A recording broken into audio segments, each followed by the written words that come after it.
Hi, my name is Alana Miller. I'm the founder of Blind Cat Rescue. I would like to introduce you to some of our staff. Part of them are off today. This is a wonderful, caring group of people who take care of the cats every day. It's a scrubless place. Without them, we would be in so much trouble. They are truly the heart and soul of the shelter. And for them, I'm very, very grateful to them. My thanks.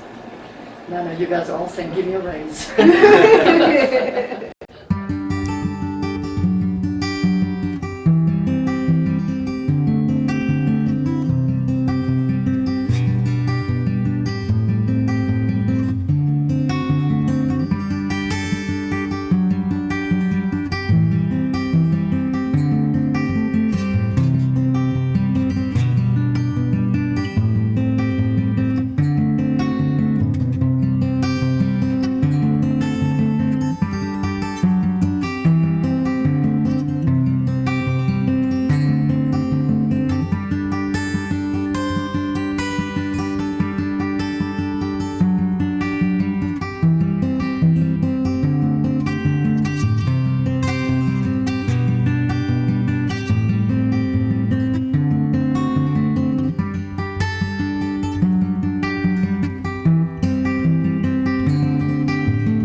I grew up as an Army brat, actually here in Fayetteville for several years.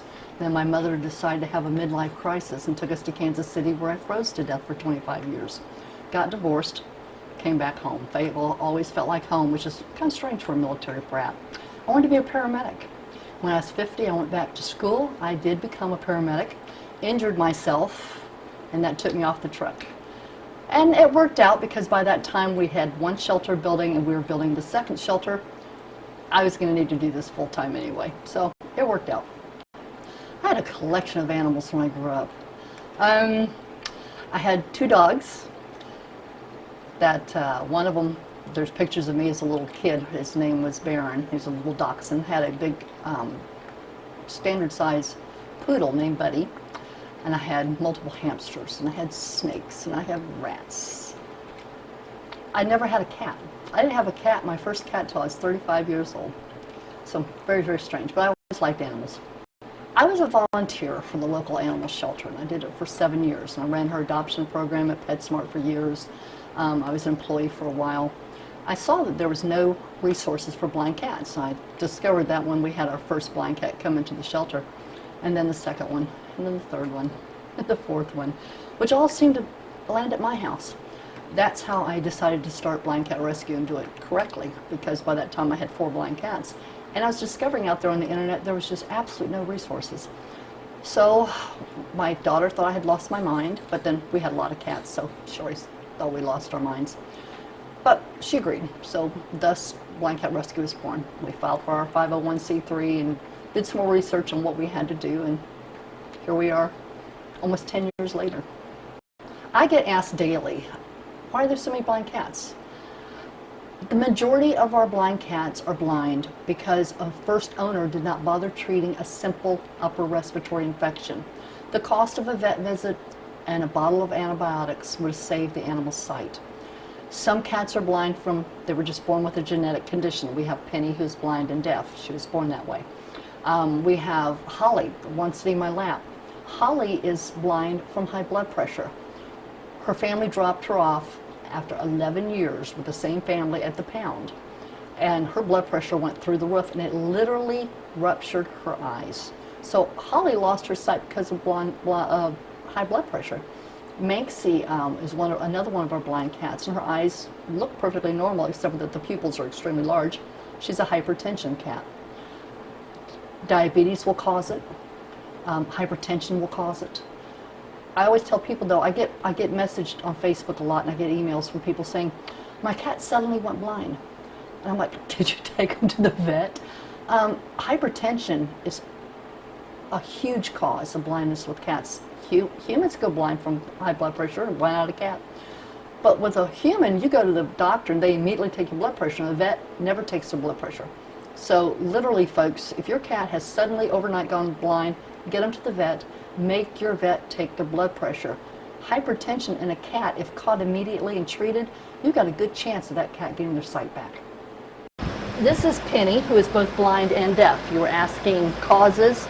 Hers is just having the, it's called the fatal white gene. She's white, she's deaf, and she's also blind. She hears nothing, sees nothing, but let me tell you, her usual spot's on top of the climbers. Not a doggone thing wrong with her getting around. This is Annie. Annie's second or third owner died. She'd been dropped off at the pound, pulled. She's, who knows how many placements she's had. This was a mother-daughter project until 3 years ago. It was just myself and my daughter. My poor kid sacrificed so much to help do this and to take care of the animals. And I was in school part of that time, becoming a paramedic, and she was the one who every day while mom was working and doing clinicals, she was the one out here cleaning. It was strictly a mom and daughter thing. Now we've been blessed along the road to have had a tremendous amount of help that has furthered us. There was a wonderful lady named Sharon who was an eBay seller, and she got us hooked up with Mission Fish Giving, I guess is what it's called. Sounds right, eBay Giving. Enlisted us with them, and because of them we raised a tremendous amount of money. She sadly has gone on and we've parted ways, but the legacy that she gave us helped us be set up financially to build 2 buildings. I laugh, I tell eBay built both these buildings, the money that was raised from eBay. So Sharon was huge. Gwen Cooper, another huge helper in furthering the word about blind cats, not necessarily about us, although we are mentioned in her book. Gwen Cooper wrote a book called Homer's Odyssey, and she'll tell the story when she's doing her readings that she had debated on whether or not to write this story. Apparently her publisher was not thrilled. Who wants to read a story about a blind cat? And so she Googles blind cat. Well, I'm pretty much it. So she and I had several conversations, and my conversation basically was, you know, if it changed the life of one blind cat, it would have been worth writing the book. So she wrote a book about Homer, her blind cat, and it became a New York Times bestseller. And she does mention us in the book. She's got a huge Facebook following. She's been here twice. She donated $10,000, which helped build this building. So Gwen changed the game for blind cats, not necessarily for us. She helped us, absolutely. Very, very grateful for it. But I'm more grateful for what she did for blind cats. She helped educate people that blind cats are just cats. They have no clue they're blind. They know they're cats. They act like cats. So because of her book, shelters now give people a chance. They don't just immediately kill the cats. Rescues will contact me with blind cats. Shelters will contact me instead of immediately euthanizing. Our first blind cat was named Louie. I was still volunteering for the other shelter, running the adoption center, and this man comes in with a sick little kitten, 6 or 7 weeks old, had a look on his face of help me, his eyes completely crusted over. And this man was trying to get the shelter to take the cat, and she would not take the cat without a donation, which he refused to give. He said, I'm just going to put the cat out in the parking lot. This innocent little kitten, he's no bigger than my hand, had such a look of help me on his face. I said, give me the cat. Where did that came out of my mouth? So that was my first cat, Louie. Then number 2 came. His name was Benny. The shelter called me. She goes, I have a blind cat here. I laughed, said, no, you got 300. Oh, she said, I have a cat here. I said, so you got 300, what's new? She goes, this one's blind. I'm like, oh, God. I said, are you going to take it? She said, no. So, okay, that was number 2. One of my jobs, because I was now an employee for the shelter, was to go to the local animal control centers. And I would be the one who would pick and choose, it's a horrible job, of who got to live and who got to die. I took the cats that we thought that we could get adopted. So I'm going over the list of the animals with the shelter of, okay, what do you have? Kittens, blah, blah, blah. And she said, well, I've got a blind cat here. I'm sure you really want that, ha, ha, ha. And she continues on. I was like, oh, back up. Tell me about that one. And so that was number 3. That was Julie. And then we got number 4, which was Callie from California. Thus the name Callie. And that's where some of the cats have come from. We have one that came from Kuwait. He and his brother Sylvester, Ray and Sylvester, were flown over by a contractor from Kuwait. She was coming home for Christmas. and she was volunteering at the shelter in Kuwait. A lot of people don't know either HSUS or American Humane has built a really nice shelter in Kuwait City, and a lot of the contractors and the soldiers will volunteer there. That's how they come. Most of them have come from shelters or rescues. Some have come from owners. We now have the policy we will not accept from an owner because there's too many sitting in high kill situations. So we'll only accept them if they are coming from animal control or from a rescue that has removed them from animal control. A lot of people ask if we adopt our cats out. My answer is no. So many of these cats have been through so much. Sterling right here, his first owner that we can trace back to, dropped him off at the pound. He was rescued by a hoarder. He came from a hoarding situation. He was cat number 27 out of, I think, 45 in that particular situation. He was in horrendous condition. His eyes were a disaster. He was covered with lice. Lice, folks. He was very lucky that the shelter that he went to was a good shelter, and they did everything they could not to have to kill the cats. And a rescue group reached out to us and asked could we take him. When we got him, he was in better shape. He at least didn't have lice anymore. But we had to have his eyes taken care of and so forth. That's why we don't adopt. Yeah, you know, I know a lot of people say, well, there's good homes to be had. Yes, there are. But there are, sadly, these days in economic times, a lot of people that don't keep their animals forever. And so many of them have already been thrown away multiple times that we offer the cats the one thing they've never been given is a promise forever. Abby here, it was 14 years old, dropped off at a kill shelter from her family who had had her, according to their paperwork, her whole life. 14 years old.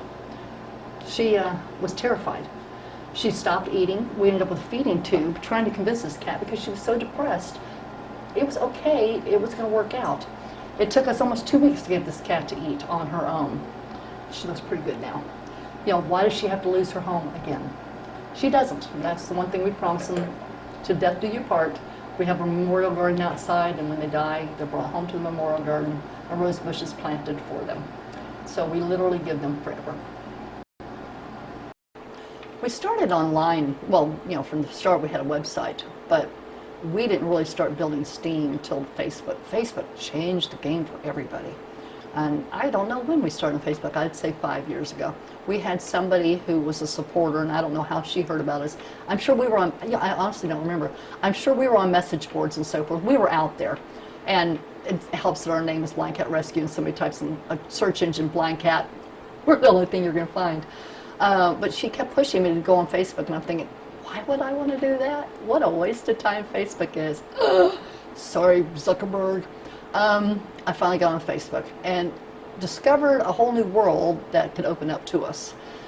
We actually started with a contest. There was a contest on Facebook through Chase. They were giving away $250,000 for the people who had the most votes. And boy, howdy, did I get my butt on there and I worked. We won $10,000. I was thrilled. This itty bitty teensy weensy little group. I don't even think at the time, I don't even think we had built the first big building. We had 3 little buildings at the time. So yeah, it was huge. It made, online made a huge difference in our world. My typical day is up at 5 and start answering emails, Facebook, et cetera, feed the farm animals, make sure staff is here, and I work on paperwork, the nightmare of paperwork, and Facebook, and emails. That's my typical day. It used to be that I was out here cleaning. My staff's typical day is they're in here in the morning, they feed all the animals, and they scrub this place down. Half of my staff is part-time. They're out of here at 12:30. I have one that's here all day, Stephanie, God love her, she's a sweetheart.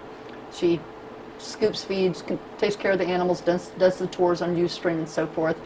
You know, part of my day may be running to the vet, taking cats, picking cats up, picking up medicine, picking up supplies.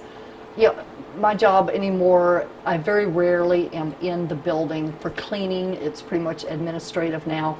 We've gotten just so huge that at some point it's going to get there. My job is fundraising. My job is raising the money. My job is paying the bills, overseeing.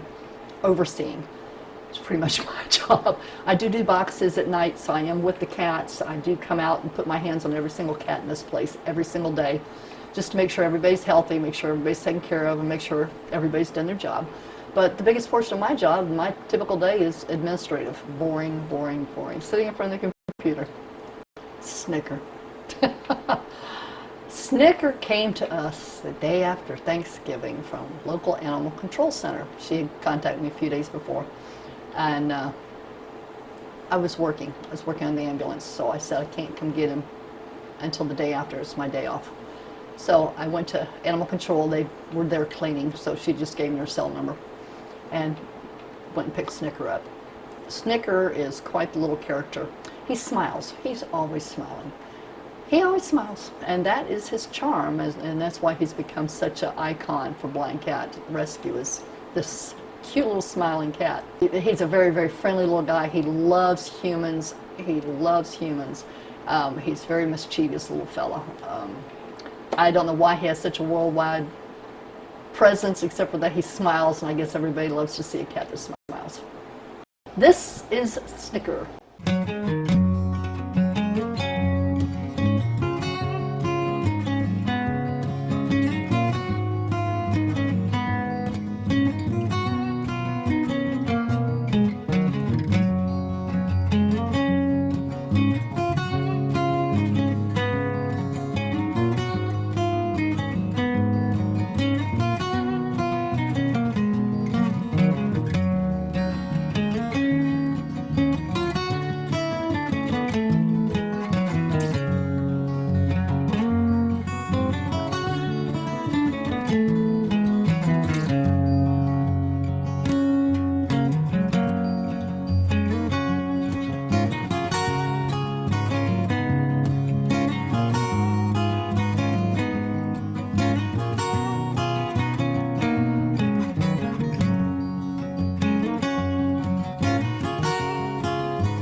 Part of blind cat rescue is that we also have FIV positive and FELV positive cats.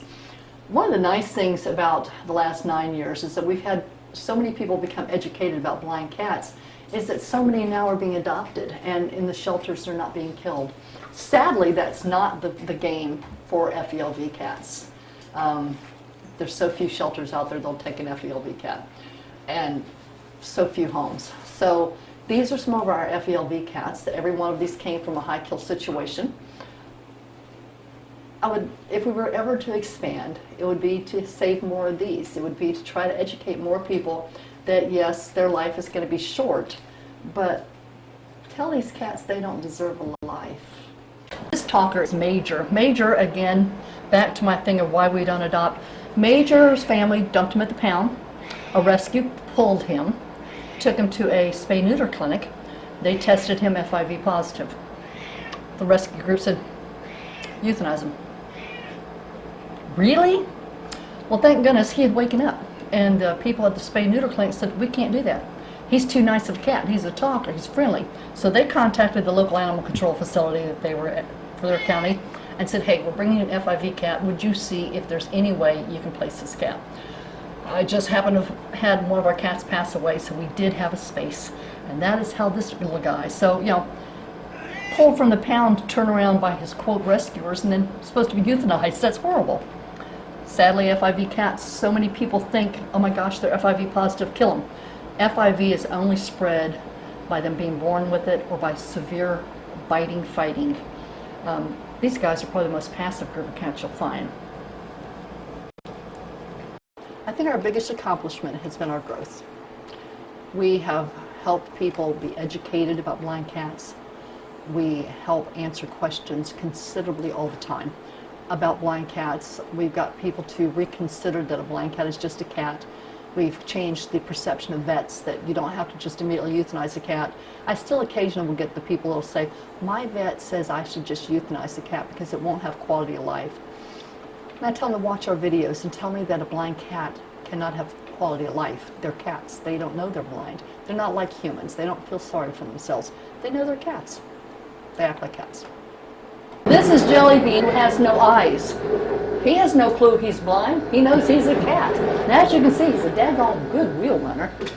Come on, keep performing for me, buddy. What? You were asking about cats who causes. This is Felix. He's an old fella. He's blind from car wreck. This is Jellybean's brother. Sometimes you can get the two of them walking together.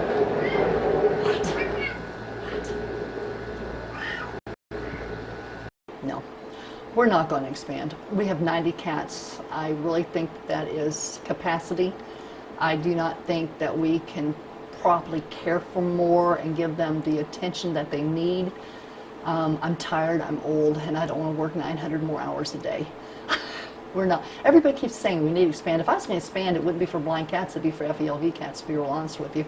No, there are no plans for expansion as far as facility. Our plans for expansion are to become more programs for community. I would love to see a spay-neuter program. We're in the poorest county in North Carolina. I would love to see affordable spay and neuter. We have just recently started a new program to help fund medical care to small rescues who have cats that are needing eye operations to make them become more adoptable. It's called Louis Fund. I want to build that and grow that. So that's where we sit for this year, for this next year. That's our goal for next year. We are blessed to have the absolute most amazing supporters, sponsors, fans in this entire world. You guys make it so we can do what we do. You share, you like, you post, you donate. You guys rock our world. We really, I just don't know, words are kind of inadequate. You guys really, thank you so much for everything you do for the cats.